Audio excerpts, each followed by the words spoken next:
And welcome back. Right now we have returning with us today two folks that you know.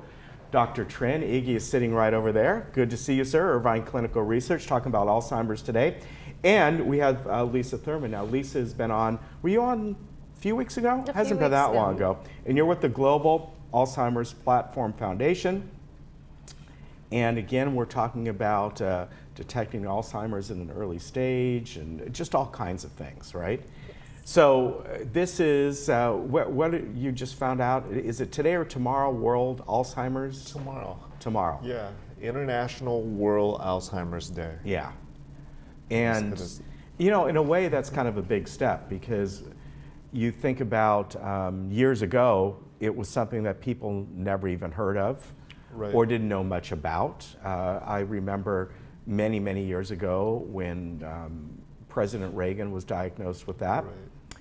And a lot of people were like, what is that? Is he just, you know, then they went down, oh, okay, he's losing his mind, basically, is what people would refer to it back then. It's a huge step to recognize this condition internationally. A few months ago, in, I think, the Telegraph UK, their newspaper, there was an article saying that in England, Alzheimer's is now the #1 cause of death. It has overtaken heart disease. Wow. And so we're seeing this trend throughout many countries around the world where it's creeping to the top. And so having this declared, you know, International World Alzheimer's Day is something significant, because we have to tackle it globally. As in many of our clinical trials, and the clinical trials sponsored by the Global Alzheimer's Platform Foundation, these clinical trials are not clinical trials done at one location or just several locations, and not just done in the United States. These clinical trials are done globally.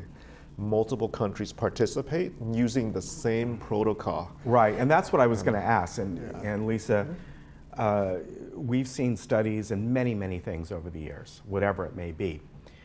And the key is them working together, because often in the past, there have been certain diseases where the different factions almost battle each other, because they want to be the first that comes up with, you know, the vaccine or whatever it is. We've seen that in the past in many things, and they don't work together. But this is something, it sounds like, certainly the foundation you're in, is the purpose of it, right? Well, absolutely. Part of a Global Alzheimer's Platform Foundation is we support our GapNet sites. There's about 66 across the country, and their primary focus is Alzheimer's and dementia. And the whole purpose is to collaborate. I mean, because at the end of the day is we're looking for a cure. Yeah. Now, we've talked about this before, Dr. Trin, in the past, about memory loss. And you know, we all have the bouts of, you know, forgetting where we put something, or you walk into a room and, why did I walk into here? And I think a lot of that at many different ages has to do with, especially nowadays, we have so much stuff going on, so much stimulus going on with TV and social media and all that. We're trying to keep track of many things at once compared to years ago. So that happens to people all the time, but we're not talking about that, right? Yes, yes, and that's an important distinguisher. Yeah. What do we call, and we all call what, we know the word senior moments, right? Senior moments, and we use that word often. And when is a senior moment just a senior moment? And when is it the early onset of Alzheimer's? And that's what we need to bring education and awareness out to the public, and to those who have senior moments. When to go talk to your doctor about your memory loss, as opposed to just blaming it on getting older. And that's a strong purpose that we strive to aim for, because this disease is getting diagnosed way too late. By the time a physician makes the diagnosis, many of our patients are already in the moderate stage of this disease. And we have to catch this earlier. Well, it's just being caught too late. Yeah, and again, I think it's one of those one of those situations where the one does not know it's happening to them quite often. And this is true of other things as well. And it's just like, you know, the other day we had an eye doctor on, and there's certain things that may be going on with your eye that happen so slowly, you're not going to notice it.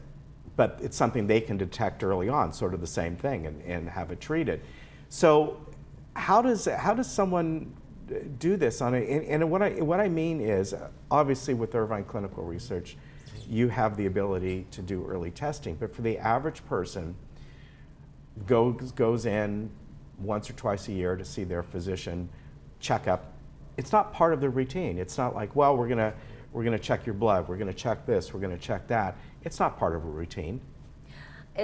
I think a lot of what we're seeing is that primary care physicians, your internal medicine physicians, we need to start asking them maybe to incorporate mini mental state exams, things that are cognitive assessments into their annual wellness exams. And I think education is key, looking for those things, asking the right questions. Right. And that's a primary area for GAP, and I know a lot of our collaborations with Irvine Clinical Research and our other various sites is to really go out and educate not just the community and potential candidates, but primary care physicians as well, what to look out for. Yeah. Because there's a need on both sides for education. Right, right. And I think that's kind of the key, right? Right. I mean, at what stage do we start implementing a test every year or every 5 years or whatever it might be? Right.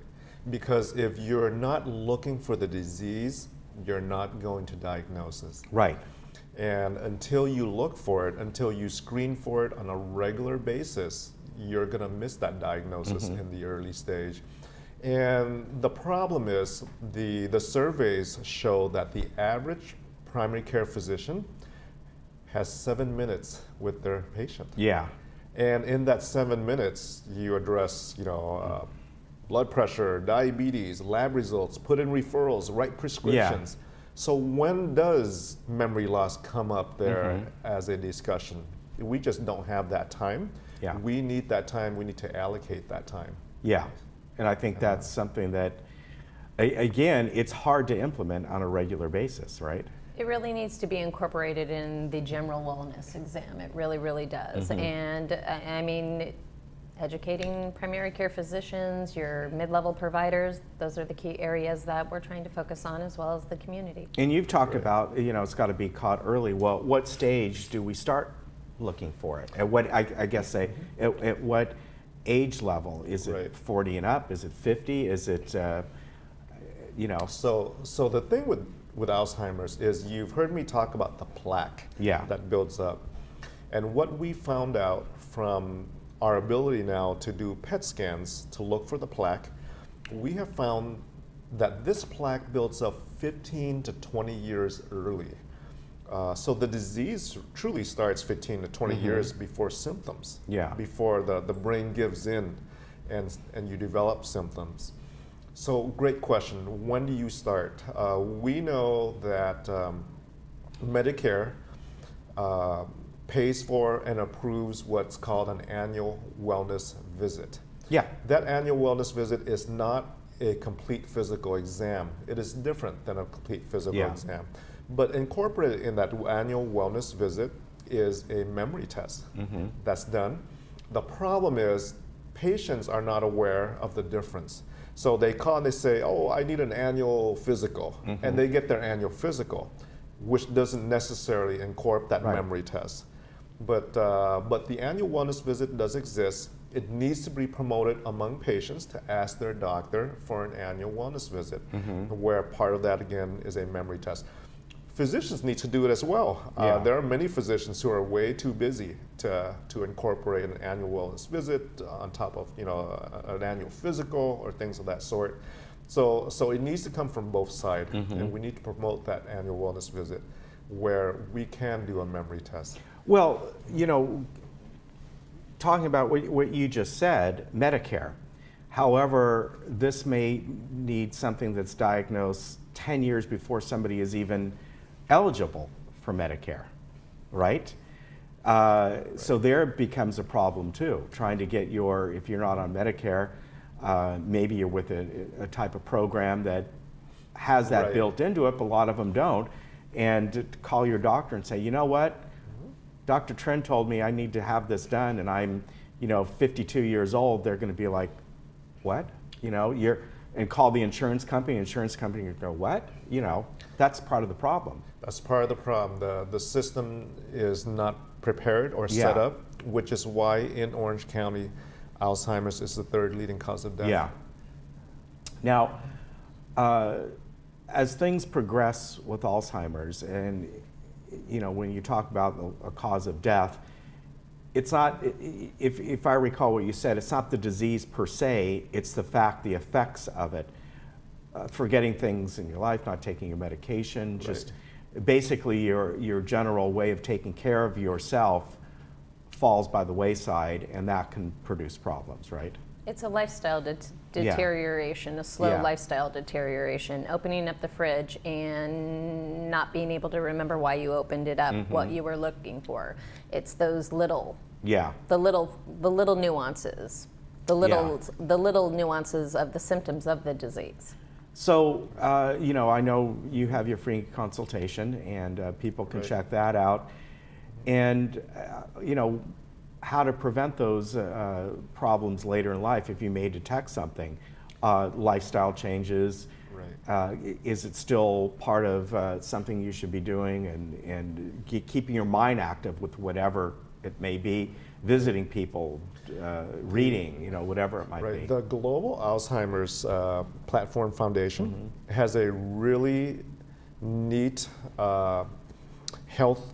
brain health promotion and Alzheimer's risk reduction program. It's called Activate. Right? Activate your brain. Yeah. Can you tell a little bit more about that? It's the 7 pillars of brain health. It's very similar to Irvine Clinical's Healthy Brain, and it's very similar to cardiovascular health. The additional pillar on Activate Your Brain is brain health and memory assessments. And I think that's the key promotion of it, is everybody really needs to stay on top and ask those questions of their primary care physician. Am I at risk? Is there a assessment that I can do? Staying on top at your primary care level, and also addressing those healthy heart and healthy lifestyles, and incorporating your primary care into your brain assessments, or your questions that you're asking at your annual visit. Those are really, really key. Yeah. Incorporating that, and also incorporating the 7 pillars of a healthy lifestyle: eating well, getting enough sleep, all the things that are really, really required of healthy heart, healthy brain, healthy lifestyle. Yeah. And is it also something to look at your family history? Does that come into play at all? Huge. It does. Okay. Absolutely. Because there is a gene for Alzheimer's. Okay. Yeah, we offer that gene testing at no cost, where we can get you results in a day at Irvine Clinical for those who are candidates for the testing. Yeah. And, all right. Very good. So, obviously, we were talking about Healthy Brain Club. It's right behind us, healthybrainclub.com for more information. Free consultation. You can call Dr. Tren at 949-753-1663. And what's the website, Global Alzheimer's Platform Foundation? It's called memorystrings.org. Memorystrings.org. Yes. All right. Very good. Awesome. Good to see you both. Thank you for We'll having see you us. again, I'm sure. You take care. Absolutely. And we'll be right back.